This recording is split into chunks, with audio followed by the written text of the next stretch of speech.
સદગુરુ મહારાજની જય। આજરોજ અશોકભાઈના પિતાશ્રી ની તિથિ નિમિત્તે આપણને ભજન કરવાનો અવસર મળ્યો।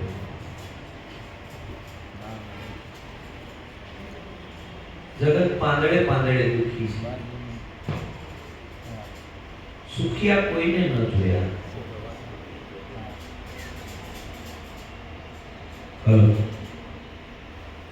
જગત પાંદડે પાંદડે દુખી છે, તો આ દુઃખનું કારણ શું છે? સંતોએ કીધું નિજ સ્વરૂપ જાણ્યા, પામ્યો દુઃખ આનંદ, સમજાયું તે શરણનું સદગુરુ શ્રી ભગવાન।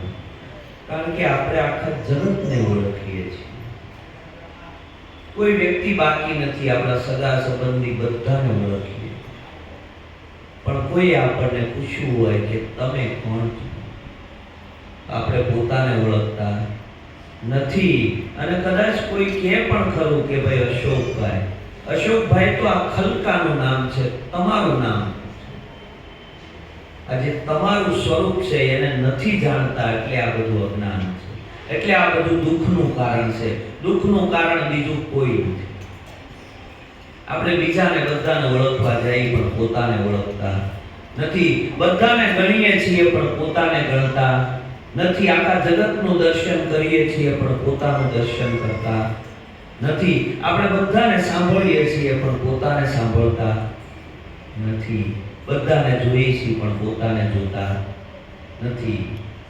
આ ગણનારો ગણતરીમાં ન આવે, ઈ ગણનારો કોણ સાહેબી, સદગુરુ મળતા સમજાય છે। આ ગણનારો ગણતરીમાં આવતો નથી। આપણે એક દ્રષ્ટાંતથી સમજીએ। એક ગામ હતું, એમાં 10 ભાઈઓ આ ગામથી બીજે ગામ અટાણું કરવા માટે ગયા। ચોમાસાનો સમય, અટાણું કરી અને આવતા હતા ને એમાં ખૂબ વરસાદ પડ્યો, વચ્ચે નદી હતી। નદીની અંદર પોતે કે હવે સામે કાંઠે કેવી રીતે જવું, તો કે આપણે સાંકળ બનાવીએ બધાની, અને કોઈ ખેંચાય નહીં, તણાય નહીં, એટલે આપણે સામે કાંઠે નીકળી જઈએ। અને 10 સામે કાંઠેથી સાંકળ બનાવીને આ કાંઠે ઉતર્યા। આ કાંઠે ઉતર્યા કે ઉભા રહ્યો, આપણે ગણી લઈએ આપણે કેટલા જણા હતા।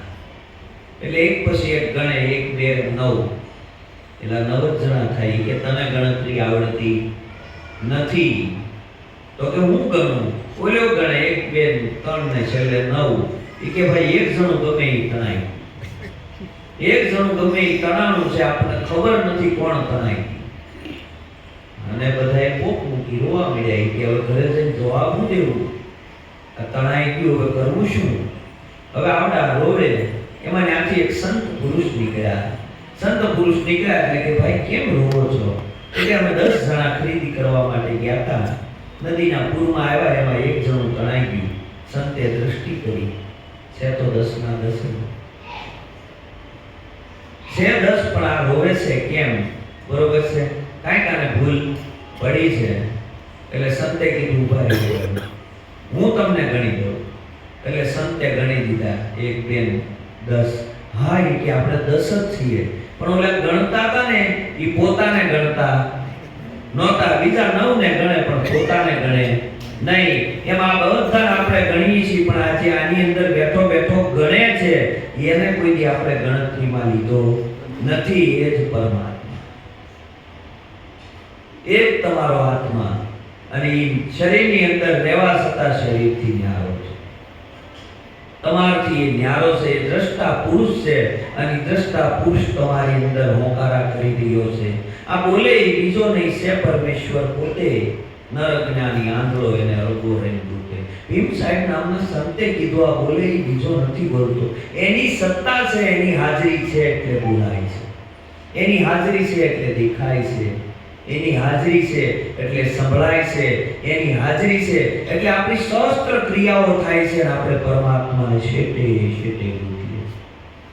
ક્યાં ગોતીએ? શેટે શેટે ગોતીએ, પણ ક્યારેય પાછું વળીને જોયું નહીં. પરમાત્માએ આ જગતની રચના કરી, રચના કરી પછી પરમાત્માએ માણસની રચના કરી, માણસ બનાવ્યો, માણસ બન્યો પછી પરમાત્માને એમ થયું કે આ માણસની અંદર મેં મન, બુદ્ધિ, ચિત્ત ને બધું આપ્યું અને આટલો બધો સરસ મેં મારી મૂર્તિ બનાવી, આ મને ગમે ત્યારે પકડી લેશે. એટલે પરમાત્માએ કોઈ સંતને પૂછ્યું કે આ મારે આ બનાવતા તો બનાવાઈ ગયું છે, હવે મારે આ બધા થઈને મને ગોતી લે, મને હક લેવા દે નહીં. તે કે હું કરવું? તો કે એક કામ કરો પ્રભુ, એના હૃદયમાં સમાઈ જાઓ, એના હૃદયમાં અંતાઈ જાઓ. ઈવડો ઈ બધે ગોતશે પણ પાછો વળીને ગોતશે નહીં. આપણું કંઈક આવું જ થયું છે, આપણે ક્યારેય પાછો વળીને જોયો. પરમાત્માને ગોતવા માટે આપણે કેટલી બધી ક્રિયાઓ કરીએ. પરમાત્મા શું કરવાથી મળે? એક જ પ્રશ્ન છે આપણી પાસે, પરમાત્મા શું કરવાથી મળે? જપ કરવાથી મળે, તપ કરવાથી મળે, તીરથ કરવાથી મળે, હોમ યજ્ઞ કથા શું કરવાથી પરમાત્મા મળે? આપણે એક જ ભાષા જાણીએ છીએ, આપણે કરવાથી. પણ સંતોએ ના પાડી, કાંઈ ન કરને પરમાત્મા મળે. આપણને કોઈ એમ કીધું હોય કે ક્રિયા કરવાની છે, તમારે એટલા નામ જપ કરવાના છે, તો આપણે કરશું. કોઈ આપણને એમ કે તમારે ઉઘાડા પગે દર્શને જવાનું છે, તો આપણે જઈશું. કોઈ આપણને એમ કે તમારે ટાઢા પાણીએ નાહવાનું છે, એટલી 11 રહેવાની છે, આટલું આ કરવાનું છે, તે બધું આપણે કરશું. પણ કોઈ એમ કે તમારે કાંઈ નથી કરવાનું, સાનામાના બેસી જાવ, તો એ નહીં ફાવે. કોઈ એમ કે ભાઈ તું શાંત થઈ જા, તું મૌન થઈ જા, તારી અંદર જ પરમાત્મા ભૂગવાટા કરે છે. અને એવું કોઈ આપણને જો કહેશે ને તો એ આપણથી નહીં થવે. આપણને એમ કે ઘડીક શાંતિ બેસી જા, તો શાંતિ જ નહીં, કારણ કે આપણને ક્રિયાની આદત પડી ગઈ છે. શું કરું તો પરમાત્મા મળે? સદગુરુએ આપણને એવો અક્રિય માર્ગ બતાવ્યો છે, કોઈ ક્રિયા નહીં, અક્રિય માર્ગ બતાવ્યો છે. અક્રિય માર્ગ એટલે કેવો માર્ગ છે? આપણે જો વિચાર કરો, અહીંથી આપણે ટાણા જવું હોય તો બસમાં બેસી જઈએ, બસમાં બેસી જવાનું છે, બરોબર છે. આપણે નથી સ્ટેરિંગ પકડવાનું, કે નથી ગેરમાં નાખવાનું, નથી ક્લચ કરવાનો, નથી લીવર આપવાનું, કાંઈ કરવાનું નથી. આપણે શાંતિથી સીટમાં બેસી જવાનું છે. આપણે ડોકું આડાવડું કાઢવાનું નથી, પણ છતાં આપણે સાનામાના બેસીએ નહીં. તાણા આવશે તો ઓલો ડ્રાઈવર કહી દે ભાઈ ઉતરી જાઓ, તાણા આવી ગયું, બરોબર છે. એવી નિર્વૃત્તિની નિંદ્રાની અંદર આપણે બેસી જવાનું છે, પણ નિર્વૃત્તિની નિંદ્રામાં આપણે બેસી શકતા. તમારે શાંતિથી નિર્વૃત્તિની નિંદ્રામાં સુવાનું છે, પણ આપણે બધી ક્રિયા કરવાની છે. આ ક્રિયા છૂટે નહીં, કારણ કે તમે ક્રિયા કરો છો અને જેના માટે તમારે પરમાત્માને મળવું છે. અને પરમાત્મા બે વસ્તુ થઈ, તમે અને પરમાત્મા. પરમાત્મા તમે બે નથી, પરમાત્મા એક છે, બરોબર છે. તમે કાંઈ પણ ક્રિયા કરો છો તો કરવા વાળો અને જેના માટે કરો છો એ બે થયા. અને બે થયા ત્યાં સુધી મેળ પડે નહીં. આપણે આપણાથી પરમાત્માને જુદો માની અને આપણે જે કાંઈ કાર્ય કરીએ છીએ એ પરમાત્માને જુદો માની કરીએ છીએ, એટલે મળતો નથી. ફરક એટલો જ છે, આપણાથી જુદો માની લીધો છે એને, અને જુદો માન્યો છે. આપણે કાંઈ પણ ક્રિયા કરીએ છીએ જેના માટે કરીએ છીએ બે થયા. જબ મેં થા તબ હરી નહીં, અબ હરી હે તબ મેં નહીં. જો આ બધી સંતોની વાણીઓ છે અને સંતોના દ્રષ્ટાંતો, શાસ્ત્રોના દ્રષ્ટાંતો સાથે આ વસ્તુ નક્કી થાય છે. જબ મેં થા તબ હરી નહીં, અબ હરી હે તબ મેં નહીં. પ્રેમ ગલીની સાંકળી તામે દો ન સમાય, એક તલવારમાં બે મિયાન રહે નહીં. કા આપણે રહી, કા પરમાત્મા રહે. હવે આપણે છે ત્યાં સુધી પરમાત્મા પ્રગટ થાય નહીં. આપણે મટી જઈએ એટલે પરમાત્મા તરત જ પ્રગટ થાય. બીજ હોય બીજ, બરોબર છે. એ બીજને તમે જમીનમાં દાટો અને વરસાદ પડે, બીજ ઉગે, ઉગે એટલે અંદર અંકુર ફૂટે. પછી તમે હળવેકને સાઈડમાંથી ખોદી દો તો ત્યાં તમને બીજ મળશે નહીં. બીજનું શું થયું? અંકુર થઈ ગયો, અને એ અંકુરમાંથી પાછું એની ઉપર પાછા બીજ આવ્યા, એ અંકુરમાંથી પાછા બીજ થઈ ગયા, બરોબર છે. મૂળ જે તત્વ છે એ નીકળી જાય ત્યારે જ ઓલું પ્રગટ થાય. તમે મોટો ત્યારે જ તમારે કેરી જોતી છે તો ગોટલું મટે તો જ કેરી થાય, નકર કેરી થાય નહીં. આંબાનું વૃક્ષ એમ નામ થાય નહીં. એમ પરમાત્મા આપણે મટીએ તો જ પરમાત્મા. આપણે મટવું નથી અને પરમાત્માને જોતો છે તો બે વસ્તુ ક્યારેય બનતી નથી. આ મટવાનો માર્ગ છે, આ કઈ થવાનો માર્ગ નથી. જો મટી જાવ તો આનંદ આવશે. જો થાવા ગયા ઘણા બધા પદ, પ્રતિષ્ઠા, માન, મોભો, જો તમે વિચાર કરો, ઘણાને આપણે એમ કહીએ કોના જેવું બનવું, તો મારે રામ જેવું બનવું છે, મારે કૃષ્ણ જેવું બનવું છે, મારે આ જેવું બનવું છે, મારે આના જેવું બનવું છે. રામ થઈ ગયા, 10,000 વર્ષ થયા, એક રામ થયા, પછી બીજો રામ ક્યાંય ઇતિહાસમાં લખાણો નથી. કૃષ્ણ થયા અને 5,000 વર્ષ થયા. કૃષ્ણ જેવા બનવા જશું તો બની શકાશે નહીં. તમે જ છો. તમારે કૃષ્ણ જેવું બનવું નથી. આપણે કોકના જેવા બનવા જાય છે. તમે જ છો. તમે તમારા જેવા થાઓ. કોના જેવા? તમે તમારા જેવા. કૃષ્ણ હતા, રામ હતા, તમે છો. પણ આપણે શું કરીએ છીએ? કોપી કરીએ છીએ. કોપી નથી કરવાની, તમારી અંદર છે એને પ્રગટ કરવાનું છે. બરોબર છે? આ કેવી વસ્તુ છે કે પોતાની અંદર પડ્યું છે એને પ્રગટ કરતા નથી, પોતાની અંદર પડ્યું એને પ્રગટ કરવાનું છે. બરોબર છે? આપણે કંઈક ને કંઈક બનવા ગયા. આપણે જો વિચાર કરો, આ જગતની અંદર આપણા ઘરે બાળક જન્મવું હોય તો કા બાબો હોય કા બેબી હોય, એની સિવાય કાંઈ હોય નહીં. જન્મે ત્યારે આપણે એમ કહીએ બાબો અથવા બેબી. બરોબર? ત્યારે આપણે ત્યારે એમ કીધું મારા ઘરે ડોક્ટર જન્મ્યો, મારા ઘરે વકીલ જન્મ્યો, મારા ઘરે ચોર જન્મ્યો, મારા ઘરે લૂંટારો જન્મ્યો, ડાકુ જન્મ્યો. ક્યારે કીધું? ધીરે ધીરે ભણી ગણી અને એવી લાયકાત કેળવે, બરોબર છે, એન્જિનિયરની ડિગ્રી મેળવે કે આપણે એમ કહીએ મારા ઘરે છોકરો ડોક્ટર છે કે એન્જિનિયર છે. બરાબર છે? તો કેવું જન્મે ત્યારે કાંઈ હોતું નથી, પણ ધીરે ધીરે લાયકાત કેળવતા કેળવતા જ્યારે એવું ભણી રહે કે ડોક્ટર બને, પછી એમ કહેવાય મારા ઘરે ડોક્ટર છે. જન્મ્યા ત્યારે કોઈ ડોક્ટર કીધો નથી, કારણ કે ડોક્ટર જન્મતો નથી, ડોક્ટર થવાય છે. બેરિસ્ટર જન્મતો નથી, બેરિસ્ટર થવાય છે. એમ ભગવાન જન્મતો નથી, ભગવાન પણ થવાય છે. કારણ કે જે મહાપુરુષો આ જગતની અંદર આવ્યા ને, એને એવા ગુણ કેળવ્યા, એવા ગુણ કેળવીને એવું જીવન બનાવ્યું, સદગુરુની શાન લઈ અને શાન પ્રમાણે જીવન જીવી ગયા ને, એટલે આપણે એને ભગવાન કહીએ છીએ. બાકી તે દિવસે જો રામના પિતા દશરથને ખબર હોય કે મારા ઘરે સાક્ષાત પરિબ્રહ્મ નારાયણનો અવતાર થયો છે, તેથી વશિષ્ઠ બાપજી અને લેવા આવે કે અમારા યજ્ઞોની આ બધા રાક્ષસો નાશ કરે છે, તમે તમારા પુત્રોને અમારી સાથે મોકલો, એના હાથે આ રાક્ષસોનું મૃત્યુ છે. ત્યારે એમ કહે છે દશરથ બાપજી કે ભાઈ તમે કહો તો મારી બધી સેના આપી દઉં તમને, હું પણ સાથે આવું. બરોબર છે? પણ આ બાળકોને કાંઈ ખબર ના પડે, આ બાળકોને તમે રહેવા દો. તે દિવસે એને ખબર હોત કે મારા ઘરે રામ છે, બ્રહ્મચર્ય ના પાડે, કોઈ નહોતી ખબરેલા. એવું જીવન જ્યારે બન્યું, સદગુરુની શાન લીધી, સદગુરુની શાને એને ભાન થઈ ગઈ, ઓહો મારું સ્વરૂપ છે એ તો પરિબ્રહ્મ નારાયણનું સ્વરૂપ છે. જે સ્વરૂપ રામનું છે, જે સ્વરૂપ કૃષ્ણનું છે, એ સ્વરૂપ તમારું છે. પણ આપણે એ સ્વરૂપથી અજાણ છીએ, આપણને એનું જ્ઞાન છે નહીં. આપણે જીવ દશામાં માનીએ છીએ, જીવ તને શિવ થતા શું વાર છે, જીવ તને શિવ થતા શું વાર છે. જીવ ઈશ્વરને ઓળખવા ભટકે અવનીમાય, સાચા સદગુરુ ભેટતા જીવ શિવ બની જાય. કારણ કે આપણે જીવ માની બેઠા ને, એ જ મોટા મોટી આપણી ભ્રાંતિ. હકીકત ભ્રાંતિ છે, ભ્રમણા છે. પોતાનું સ્વરૂપ છે એ જ શિવનું સ્વરૂપ છે, પણ અજ્ઞાન દશાના કારણે આપણે જીવ માની બેઠા. જીવને વળગ્યું છે ભ્રાંતિ રૂપી ભૂતળું, નક્કી થવા દેતું નથી નામ ભારે વળગ્યું ભૂતળું. પંચભૂત મળીને થયા એકઠા, છઠ્ઠા મને કર્યો પ્રવેશ, એમાં આવી ઈર્ષ્યા ઝાપડી, એને લાયું લગાડી અંગો અંગ. જીવને વળગ્યું છે ભ્રાંતિ રૂપી ભૂતળું, નક્કી થવા દેતું નથી નામ. આ જીવ છે ને, એને ભ્રાંતિ રૂપી ભૂતળું લાગ્યું છે. આપણે ભ્રાંતિ જ થઈ છે.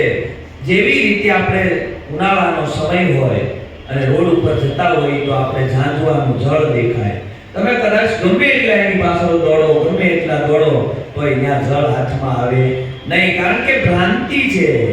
એ ભ્રાંતિ તૂટતી નથી. એમ આપણે જે જીવ છે એની આપણી ભ્રાંતિ છે. આ ભ્રાંતિ સદગુરુએ તોડી નાખી.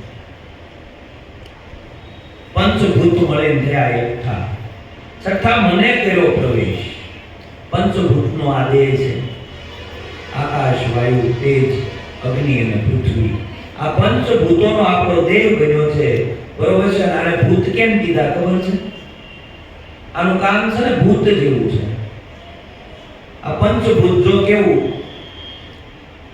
વાયુ છે, ક્યારેક વાવાઝોડા સ્વરૂપે આવે તો કેટલું ઉડાડી પીયું જાય. બરોબર. ઈનો ઈ વાયુ આપણને કાયમ માટે જીવનમાં કામ આવે છે. આપણને ઓક્સિજન પ્રાણ પૂરે છે. બરોબર છે. અને ઈનો ઈ વાયુ જ્યારે સમય આવે ને ત્યારે ધનોત્પન્ન કરી નાખે. પાણી આપણું જીવન છે, અને જ્યારે એ સમય આવે ને તો પૂરાયું હોય ધનોત્પન્ન કરી નાખે. આ પંચભૂત મળે છે. આ પંચભૂતનું આ પૂરું બન્યું. એમાં સત્તા મને કર્યો પ્રવેશ, અને મને પ્રવેશ કર્યો ને પછી એને લગાડી લાવ્યું અંગે અંગ. આ મને જ બધાય ડખો ઉભો કર્યો છે. આ મન છે ને એ જ આની અંદર સમજતું નથી. આ મનની અંદર જ બધા રોગો થયા છે. આ શરીરમાં કોઈ રોગ નથી. આ જે કાંઈ રોગ આપણને થયા છે ને એ બધા મનમાં જ થયા છે. ઈર્ષ્યા, અદેખાય, જે કાંઈ રોગ છે એ બધા મનના રોગો છે. આ શરીરને હાજુ કરવું હોય તો ઘણી બધી હોસ્પિટલો છે, પણ મનમાં રોગ થયો એના માટે એક જ હોસ્પિટલ સદગુરુ છે. બરોબર છે. એક જ સંત સમાગમ, નિત્ય સત્સંગ, આ જ મનના રોગની દવા છે. અને આ મન આની અંદર માંદું પડ્યું છે. અને આપણે તનને નામ દઈએ છીએ. શું કરીએ છીએ? તનને નામ દઈ આને ટાઢા પાણીએ નવડાવીએ. બરોબર છે. આને ભૂખ્યું રાખીએ, આને કેટલાય તાપ કરાવીએ, કેટલું બધું આની પાસે કરાવીએ, પણ અંદર પાડો માંદો પડ્યો. બરોબર છે. પખાલે નામ દીધે કેમ મેળવો? અંદર પાડો માંડો છે, અને આપણે પખાલે નામ દઈ. જોજો આ શરીર છે ને સાધન છે, પરમાત્માને મળવા માટેનું સાધન છે. અને સાધન સારું ન હોય તો આપણે જ્યાં જવું હોય ત્યાં જઈ શકીએ નહીં. અંદર મન માંદું પડ્યું છે. એક પખાલી હતો ને, પહેલાના સમયમાં પખાલી પાણી ભરતા. પખાલી પાંડો રાખે અને પાંડા ઉપર પખાલ નાખી અને પછી ઘરે ઘરે જ્યાં પાણી દેવાનું હોય ને પાણી દેવા જાય. અને એમાં એકવાર એનો પાડો બીમાર પડ્યો, લંગડો હાલે, પગમાં કાંઈ પણ તકલીફ થઈ એટલે લંગડો હાલે. એટલે ઓલો પખાલી છે ને આખો દી પાણી ભરે, આખો દી કાંઈ ટાઈમ હોય નહીં. હાજે દી આથમે ને પછી વેદ પાસે જાય કે ભાઈ મારા પાડાને આ તકલીફ છે. બરોબર છે. હાલી એકતો નથી. એટલે ઓલો વેદો છે તે દામ દેતા, દામ દઈને સારું કરતા. એટલે ઓલો વેદે દામ આપ્યો વળતેથી પાછો આ પાણી ભરવા ગયો, પણ કાંઈ ફેર પડ્યો નહીં. પાછો હાજે દી આથમાં પછી આવ્યો કે ભાઈ ફેર કાંઈ પડ્યો નથી. પાછો એને દામ દીધો. બીજે દી દામ દીધો. બીજે દી પાણી ભરવા ગયા. પાણી ભરીને આખો દી જોયું એને કે આમાં કાંઈ ફેર પડ્યો નથી. હજી એમના લંગડાતો ચાલે છે. હાજે પાછો ગયો કે વેદજી તમે બબે દામ દીધા પણ આ પાડામાં કાંઈ ફેર પડતો નથી. આના પગને કાંઈ વાંધો, કાંઈ ફરક પડ્યો નથી. એ કે ભાઈ મારે જોવું જોઈએ, હું તકલીફ છે આને. એ કે એક દીવો મંગાવો. દીવો મંગાવી દીવો લાવ્યા ને એટલે કે ભાઈ તમે દરરોજ દામ દેવા આવતા હતા, પખાલ લઈને આવતા હતા? કે પખાલ તો દરરોજ લઈને જ આવતો હતો. એ કે ભાઈ આમાં પાડાને એકે દામ મળ્યો નથી, આ બધા પખાલ લઈ ગયા છે.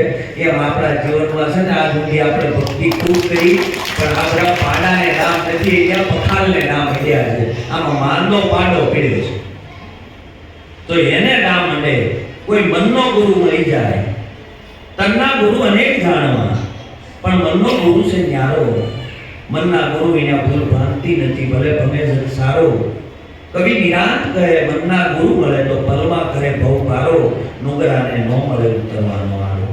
કોઈ મનને સમજાવી દે, કોઈ મન ઓળખાવી દે. બરોબર છે.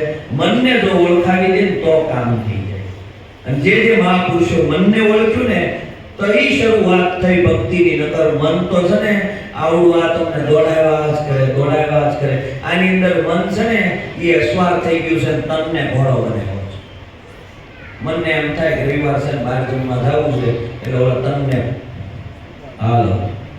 બરોબર. મનને એમ થાય કે આમ કરવું છે એટલે તરત જ તનને ઉપાડે. મનને આમ થાય એટલે તરત તમે મન બે જુદા છો. તમે મનને સમજી શક્યા નથી, મનને ઓળખી શક્યા નથી. સંતો મનને ઓળખી ગયા. એ કે આ જે કઈ ડખો કરાવે છે એ મન કરાવે છે, બરોબર છે. આ મનને ઓળખી ગયો. મામતે કીધું મનરૂપી મૃગલાને મારો, મામત કે મનરૂપી મૃગલાને મારો. એક હતી મૃગલી, એક હતો મૃગલો, ચિતવનમાં ચારો સરનારો. મામત કે મનરૂપી મૃગલાને મારો. જો મારો આમ કીધું કોને? પોતાના મનને મારો. આ મનને સમજાવવાનું છે, મનને ઓળખો. મન મરશે નહીં પણ મન ઓળખાઈ જશે. મામત્સ્યા છે ને એના જીવનની ઘટના છે. મામત્સ્યાને એક નાની એવી ઝૂંપડી, અને ઝૂંપડીની બહાર નાની એવી ખાટલી. આ ખાટલીમાં દરરોજ બેહે અને હરિભજન કરે, સત્સંગ કરે. એમાં ઓલ મનની સાથે મામત વાતો કરે, મનની હારે વાતો કરે. ને એમાં એકવાર રાજાની રવાડી નીકળી, હાથી ઘોડા તો બધું નીકળ્યું. એટલે મામતનું મન, જોજો મામતનું મન, મામત નહીં, મામતનું મન, બરોબર. મામતનું મન કે ભાઈ રાજા જેવું તો સુખ કોઈને છે નહીં, રાજાને જે સુખ છે એવું સુખ કોઈને હોય નહીં. મામત કે ભાઈ આપણી ખાટલી છે ને એમ જેવું સુખ ક્યાંય છે નહીં. આપણી ખાટલીમાં સુખ છે, બાકી ક્યાંય. એ કે પણ તમારે કેવું છે? પણ આ રાજા જુઓ તો ખરા કેવી રવારી, કેવો આનંદ છે, જુઓ તો ખરા. એ કે ભાઈ ને આ સુખ નથી. એ કે પણ તમારે કેવું છે? તમારે કોઈથી કાંઈ કરવું નથી. એ કે તારા અનુભવ કરવો છે ને હાલ. જો આ મન અને મામત બંને સંવાદ કરે છે. હાલ એ કે હું તને રાજમાં લઈ જાઉં. રાજમાં લઈ જાય. મામત જાય રાજમાં. રાજમાં જાય એટલે રાજા ઓળખતો હતો. રાજા એ મામત્સ્યા સંત હતા. આગતા સાગતા કર્યા, આવો આવો પ્રભુ આવો, અમને સત્સંગનો લાભ આપો. એક દિવસ ખૂબ બધે સત્સંગનો લાભ માણ્યો, બહુ આનંદ કર્યો. એટલે ઓલું મન કે જો રાજા જેવી મજા કોઈને છે નહીં. સાકરો સેવા કરે, બરોબર છે. રાજા જે કે એ તરત હાજર થાય. એક દિવસ આનંદ આવ્યો ને વળતેની હવારમાં સભા ભરાણી. સભામાં રાજાને કે બાજુના રાજ્યવાળાએ સડાઈ કરી છે, રાજાજી આપણે સૈન્ય તૈયાર કરવું પડશે. બાજુના રાજ્યવાળાએ ખંડણી, રાજાઓએ આપણને ખંડણી આપી નથી. પ્રજાઓ આવી રીતે ત્રાહીમામ છે. રાજા બધું પાછો ગોઠાવે ચડ્યો. એટલે ઓલું મન કે એટલે શાંતિ તો આને નથી, શાંતિ તો આને નથી. કે મામત શાહ કે હું તમને કહેતો હતો તને કે ભાઈ શાંતિ ક્યાંય નથી, આપણી ખાટલીમાં છે. બોલ હવે શું કરવું છે? કે આપણી ખાટલી બની છે. કે હાલ પાછો લઈ જાય. પાછા જઈને બે પાછા સત્સંગે લાગે. અને થોડાક દી થયા એક સાધુ પુરુષની રવાડી નીકળી, બરોબર છે. સાધુ પુરુષની રવાડી નીકળી. ઘણા બધા સંતો વાસ્તે ગાસ્તે એને લઈ જાય આશ્રમમાં. અને આ જોયું મને મન કે રાજાને તો કદાચ આ બધી ઉપાધિ હોય, બરોબર છે. રાજાને તો આ બધા વહીવટો કરવા એટલે એને શાંતિ ન હોય, પણ સંત જેવી શાંતિ, આ સાધુ પુરુષ છે એની જેવી શાંતિ હોય નહીં. એટલે મામત્સ્યા કે ભાઈ આપણા ખાટલી જેવી મજા ક્યાંય છે નહીં. કે તમારે કેવું? કે હાલ અનુભવ કરવો છે. કે હાલ ગયા સંતના આશ્રમમાં ગયા. આશ્રમમાં ગયા એટલે સંત મામત્સ્યાને ઓળખતા હતા, સ્વાગત કર્યું. ખૂબ સત્સંગ થયો આખો દિવસ. અને મનને બહુ મજા આવી. બહુ સંત પુરુષને કેવું સારું છે. સત્સંગ કરવો, ભજન કરવો, કાંઈ માયા હારે કાંઈ લેવા દેવા નહીં. કેટલો આનંદ છે, બરોબર. હું કહેતો હતો ને તમને અહીંયા જ આનંદ છે. વળતેથી હવાર થયું પેલા ભક્તો આવવાના છે, બે ઓરડા બનાવવા પડશે ને કરી એને ક્યાં મૂકશું, બરોબર છે. એ બધાને જમવાની વ્યવસ્થા કરવી, એને કંઈક ગાયના દૂધની વ્યવસ્થા કરવી, ચા પાણીની વ્યવસ્થા કરવી, એને જમવાની વ્યવસ્થા કરવી, કેટલું બધું કરવાનું છે. મન દખે છે કે આ શાંતિ તો અહીંયા નથી, બરોબર. હું તને કહેતો હતો ને શાંતિ કેમ કરવું છે, રોકાવું કે ના ના આપણે ખાટલી, બરાબર. જો સંતો પોતાના મનને ઓળખી ગયા, પાછા ખાટલી આવ્યા ને પછી લખ્યું મામત કે મનરૂપી મૃગલાને મારે. એક હતી મૃગલી, એક હતો મૃગલો. ચિત્તવનમાં સારોસર, આપણા ચિત્તની અંદર જ આ સારોસર. આ જે કાંઈ ડખો ઊભો થયો છે ને આપણા ચિત્તમાં ડખો ઊભો થયો. ચિત્તમાં બધું ભરી લઈએ છીએ, ચિત્તમાં બધું પકડાય છે. આપણે નથી કામનું ને એની ખરીદી આપણે કરીએ છીએ. આપણે ડીમાર્ટમાં ખરીદી કરવા જાય, સામે જ છે ડીમાર્ટ. ડીમાર્ટમાં ખરીદી કરવા જાય એટલે 5000 વસ્તુ હોય. કેટલી? એમાં આપણા જીવનમાં કામની 50 હોય, બાકીની 4950 વસ્તુ છે ને ઈ વસ્તુ હાટું આપણે બધા દુખી થાય છે. બાકી જે બાકીની 50 વસ્તુ છે ને એ 50 વસ્તુ જીવનમાં બધાને સહેજે સહેજે મળી જાય છે. જે નથી કામનું એના માટે આપણે હરણફાળ ભરી છે અને એની પાછળ આપણે એટલા બધા મશગુલ થયા છીએ એ વ્યવસ્થામાં આપણું જીવન પૂરું થઈ જાય છે. અને આ સુધીમાં તપાસ કરો કોની વ્યવસ્થા પૂરી થઈ ગઈ. શ્વાસ પૂરો થયો હોય કોઈની વ્યવસ્થા પૂરી થઈ હોય, સિકંદરની નથી થઈ તો આપણે ક્યાંથી થવાની? કોઈની વ્યવસ્થા અહીંયા પૂરી થઈ નથી. આપણે બધા વ્યવસ્થામાં રોકાણા છીએ અને આ વ્યવસ્થા છે ને, આ વ્યવસ્થા કોઈની પૂરી નથી થતી. આ વ્યવસ્થા જીવનમાં જો વ્યવસ્થામાં રહી જાઓ તો હરિભજન થાય નહીં. આપણે કાયમ વ્યવસ્થા જ કરી છે. 5 પેઢીનું હાજુ હોય તો કે હવે 6ઠી પેઢીનું હું.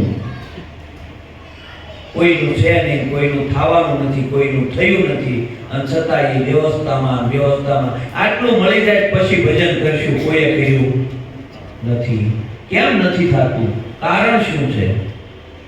કારણ કે આપણે ક્યારે પાછા વળીને ક્યારે પોતાને જોયો નથી. જે છે ને એ અખંડ આનંદ સ્વરૂપ છે, પોતાનું સચ્ચિદાનંદ સ્વરૂપ છે. જો અનુભવ થાય છે તમને, પણ આપણે છે ને જ્ઞાનના કારણે ઓળખી નથી શકતા. સુષુપ્તિમાં ગાઢ નિદ્રામાં બેઠી ઘર હોય,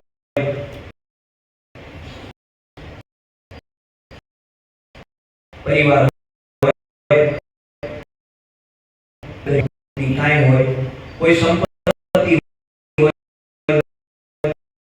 કોઈ ન હોય, છતાં આપણે એમ કે આનંદ હતો. કાંઈ ન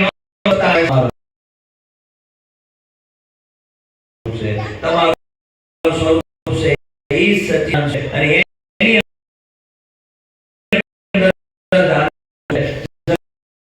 કોઈ પણ વસ્તુ તમને આનંદ આપી શકે. તમને આનંદ આવે એવો આનંદ કોણ આપી શકે? પદાર્થોમાં આનંદ નથી, પદાર્થોમાં આનંદ નથી, આનંદ છે. અને આ નિજ સ્વરૂપનો આનંદ જેને મળી ગયો એ જ્યાં બેઠો ત્યાં મુક્ત. કારણ કે મુક્તિ અને ન હોય જ્યાં બેઠો ત્યાં મુક્ત. મર્યા પછી મુક્તિ મળશે એની કોઈ ગેરંટી નથી. આજ સુધી કોઈની ટપાલ પણ આવી. આપણે ઘણા બધાની પાછળ આપણે મુક્તિ માટે ઘણા બધા પ્રયાસ કર્યા, પણ કોઈની ટપાલ આવી નથી. પણ તમને પોતાને નક્કી થાય કે હું મુક્ત થઈ ગયો તો બરાબર. લાલજી મહારાજે કીધું કે આ જગમાહી અનેક સંતો જીવતા મોક્ષપદ પાયા, મોવા કેને નર મુક્તિ માંગે અને મૂરખ કેવા કે ડાયા. લાલન જેને આતમ નહીં ઓળખાયા એ તો મિથ્યા જગતમાં અહીં આયા. દેવોને દુર્લભ એવો આ દેહ છે એનો વિચાર ન લાયા. મનુષ્ય જન્મ મળ્યો અતિ મોંઘો, ફોગટ જન્મ ગુમાયા. લાલન જેને આતમ નહીં ઓળખાયા એ તો મિથ્યા જગતમાં અહીં આયા. આ જગમાં અનેક સંતો જીવતા મોક્ષપદની મોજ માણી ગયા. મોક્ષ એટલે હું. તમે બંધન નથી છતાં બંધન અનુભવો છો, બરોબર છે? આ તમારું બંધન છે. કારણ કે મર્યા પછી તમને મોક્ષ મળશે કે નહીં એની કોઈ ગેરંટી નથી. પણ સંતો જીવતા મોક્ષપદની મોજ માણી ગયા, જીવતા આ પદને પામી ગયા. તમે જીવો છો, તમને પોતાને નક્કી થાય કે મારે કોઈ બંધન નથી. કારણ કે આ ઝાડું બધું ઊભું કર્યું છે ને આપણે જ ઊભું કર્યું છે, કોઈ બીજાએ ઊભું કર્યું નથી. આપણે બાવળિયાને વધ ભરી છે અને બાવળિયાને આપણે એમ કહીએ છીએ મને મૂકી દે, મને મૂકી દે, મને મૂકી દે. કોક આવે ને તો એમ કે ભાઈ બે હાથ પોળા કર દે તું મુક્ત જ છો.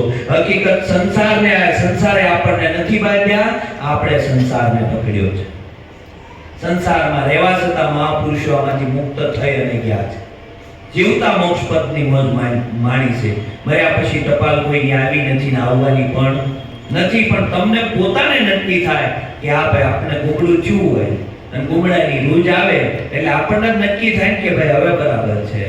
એમ આપણે જો બંધન અનુભવતા હોય, જન્મ મરણનું બંધન અનુભવતા હોઈએ તો પોતાને નક્કી થાય કે હવે મારે જન્મય નથી ને હવે મારે મરણય નથી. આ દેહ આવે છે, દેહ જાય છે, દેહ જન્મે છે, દેહ મરે છે. દેહ તો રામ અને કૃષ્ણના નથી અને કોઈના દેહ રહેવાના નથી, બરોબર છે? પરમાત્મા દયાનો સાગર છે.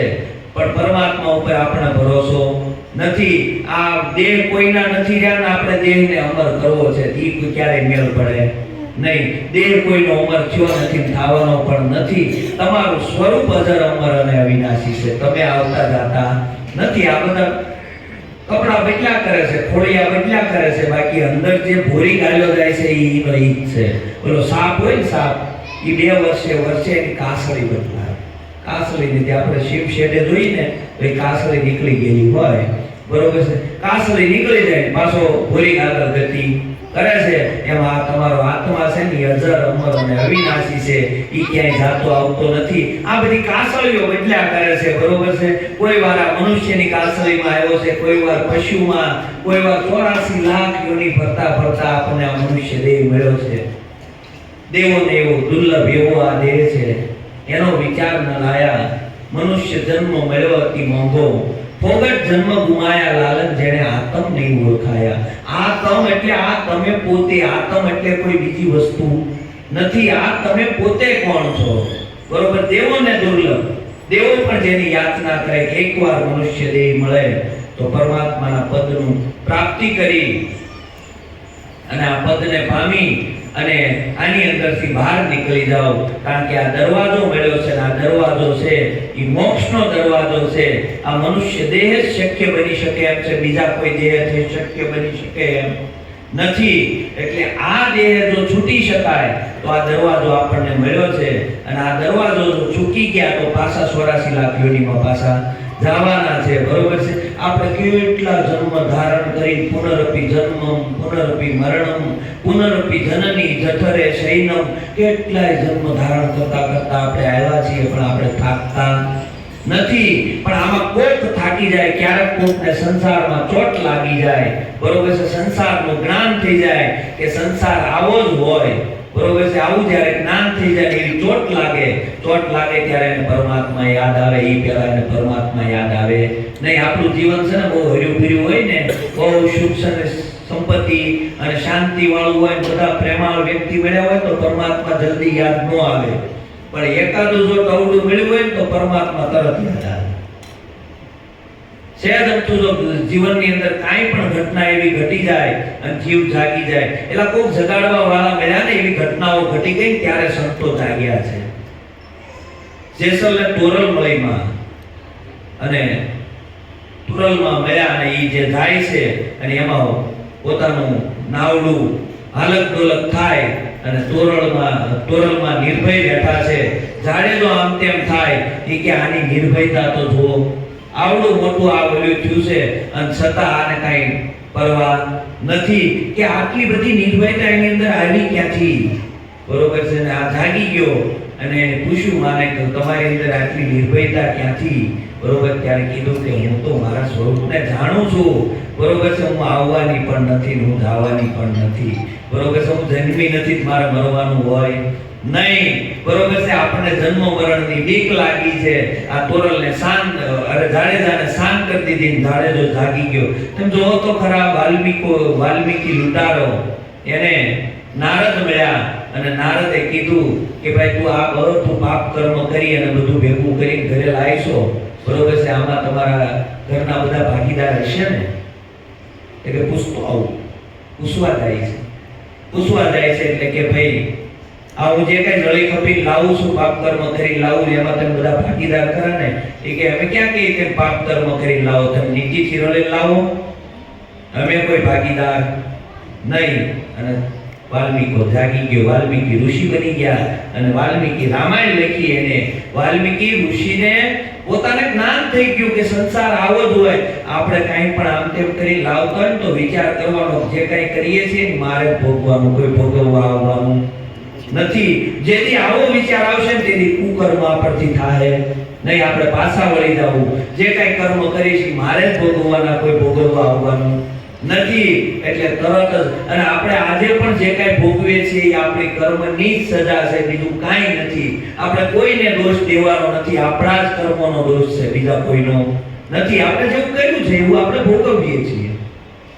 આમાંથી છૂટવું હોય તો હવે નવું ન થાય, બરોબર છે, એનું આપણે કાળજી રાખવાની છે. ક્યાંય આપણાથી ખોટું કર્મ ન થઈ જાય, સત્યની અંદર આપણું જીવન આવી જાય તો કાંઈ વાંધો ન આવે. કારણ કે આપણે હજી જુનાડ ખાઈએ છીએ, જુનાડ ખાઈએ છીએ. જૂનું જે હતું ને, આપણે ઘણા એમ કહીએ કે ભાઈ આટલા બધા પાપ કર્મ કરે છતાં પણ આ બધા આટલા બધા સુખી અને સંપન્ન, બરોબર, પણ એની જુનાડ પડી છે. આપણે ગઢિયાઓ છે ને, એક મોટી કોઠી રાખતા, આખા વરણનું અનાજ એ કોઠીમાં ભરતા, આખા વરણનું અનાજ કોઠીમાં ભર્યું હોય, બરોબર, અને આખું વરસ એ કોઠીમાંથી અનાજ ખાય. નવા વર્ષનું અનાજ પાકે એટલે એ કોઠીમાં પાછું ઉપરથી નાખી દે અને નીચે એક બાખોરું હોય એની અંદરથી કાઢ્યા કરે, ખાધ્યા કરે, બરોબર છે. જ્યાં સુધી ઓલું જૂનું પૂરું ન થાય ત્યાં સુધી નવું ચાલુ થાય નહીં. આપણા જીવનની કઈ ઘટમાળ આવી જ છે. આ પ્રારબ્ધને આધારે આપણને દેહ મળ્યો છે, બરોબર છે. આ પ્રારબ્ધના આધારે મળ્યો છે. જેવું આપણું પ્રારબ્ધ છે એ પ્રમાણે આપણે ભોગવટો છે. પ્રારબ્ધ પૂરું થાય એટલે કોઈ અહીંયા ઊભું રહેવાનું નથી. બધા ઋણના બંધને મળ્યા છે, કોઈ કાયમ માટે મળ્યા નથી. ઋણ પૂરું થાય એટલે બધા છૂટા પડવાના છીએ. ઋણ પૂરું થાય પછી કોઈ ઊભું રહેતું નથી અને આપણને આ ઋણાનું બંધન સમજાતું નથી. આવું જ્યારે આપણે ધીરે ધીરે સદગુરુના જ્ઞાન દ્વારા આપણને ધીરે ધીરે આ લાઈન થાય, નિત્ય સત્સંગ, નિત્ય સમાગમ, નિત્ય ભજન, નિત્ય સ્મરણ, આ બધું કરતા કરતા આપણા જીવનની અંદર જાગૃતિ આવી જાય. અને જાગૃતિ આવી જાય એટલે જાગી જાય, અને જાગી ગયો પછી એમ કાંઈ કરવાનું નથી.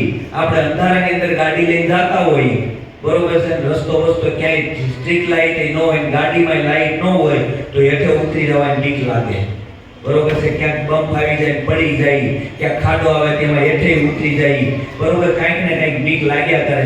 પણ ગાડીમાં લાઇટ હોય તો તમે વ્યા જાઓ, સરસરાટે વ્યા જાઓ. એમ જીવનની અંદર જો સદગુરુ એક દીવો કરી દે, જો જાગૃતિ જ્ઞાન રૂપી પ્રકાશ પોતાના અંતરમાં પ્રગટી જાય અને એ દ્રષ્ટિ જો મળી જાય તો પછી વાલ અંદરથી જ ફેરવવાનો. બહારથી તમે જે કરતા હોય એ કરજો, બહારથી કઈ ફેરવવાનું નથી. ફેરવવાનું અંદરથી જ છે. અંદરથી વાલ ફેરી જવો જોઈએ. અંદરથી આપણે જે કાંઈ પરિવર્તન આવવું જોઈએ પોતાના ભીતરમાંથી આવવું જોઈએ. બહારનું જે છે એનું બહુ મૂલ્ય છે નહીં. પરમાત્મા એની ઉપર બહુ ધ્યાન દેતો નથી. પરમાત્મા તમારી ભીતરની દશાને જાણે છે, બાહ્ય દશાને પરમાત્મા જાણતો નથી. આપણે બહારથી બહુ રૂડા રૂપાળા ભક્ત લાગતા હોય, નિત્ય મંદિરે જતા હોય, પણ અંદર હું પડ્યું છે ને પરમાત્મા જાણે છે. આપણે બહારથી કોકની હારે વ્યવહાર કરતા હોય તો બહુ સારો વ્યવહાર કરતા હોય, પણ આમ કરીને આમ ઈ મોઢું ફરે ને ત્યાં વાને જે હોય ને બધું બહાર આવે. અંદરની આપણી દિશા અલગ છે, બહારની આ બે જ્યાં સુધી અલગ છે ત્યાં સુધી પરમાત્મા રાજી થાય નહીં. પરમાત્માને રાજી કરવો હોય તો અંદર અને બહાર બેયની દિશા એક થવી જોઈએ. અને અંદર છે એવા જ બહાર અને બહાર છે એવા જ અંદર, બરોબર છે. આવા થઈ અને પરમાત્માના શરણે અર્પણ થવાનું છે. ધણીના દરબારમાં જેમ થઈ એમ હાજર થવાનું છે. આજ સુધી આપણા છાતી ઉપર હાથ રાખી અને પૂછવાનું પરમાત્માને કેન્દ્રમાં રાખી અને પૂછવાનું કે આપણે ધણીના દરબારમાં જેવા છીએ એવા હાજર થાય છે, ક્યારેય નથી થતા. જેની ધર્મ જાણે જો ધણીના દરબારમાં જેમ છે એમ હાજર થયો એટલે પદમાં પીર છે. આપણે જેવા છીએ એવા હાજર થતા નથી. જેવા છીએ એવા હાજર થવાનું છે. અને આવું જ્યારે સત્યમય જીવન બનશે એટલે પરમાત્મા તમારો આ લોક અને પરલોક બંને સુધારશે. સદગુરુએ તમને જે જ્ઞાન આપ્યું છે, જે રેણી આપી છે, આપણને બધાને જે રેણી આપી છે એ રેણીમય આપણું જીવન બને. અને એવું જ્યારે પવિત્ર જીવન બનશે ને એટલે આ જ્ઞાન પ્રગટ થશે અને થશે. એમાં કોઈ વાર લાગે એવું નથી. એટલે સત્યમાં આપણું જીવન આવશે. એ જ ભજન છે, કારણ કે સત્ય સિવાય બીજું કોઈ ભજન છે નહીં. એવું જ્યારે સત્યમય જીવન આવશે ને એટલે પરમાત્મા રાજી થાય એવું આ ગુરુ મહારાજનું જ્ઞાન છે. આટલું કહી અને મારી વાણીને વિરામ આપું છું. સદગુરુ મહારાજ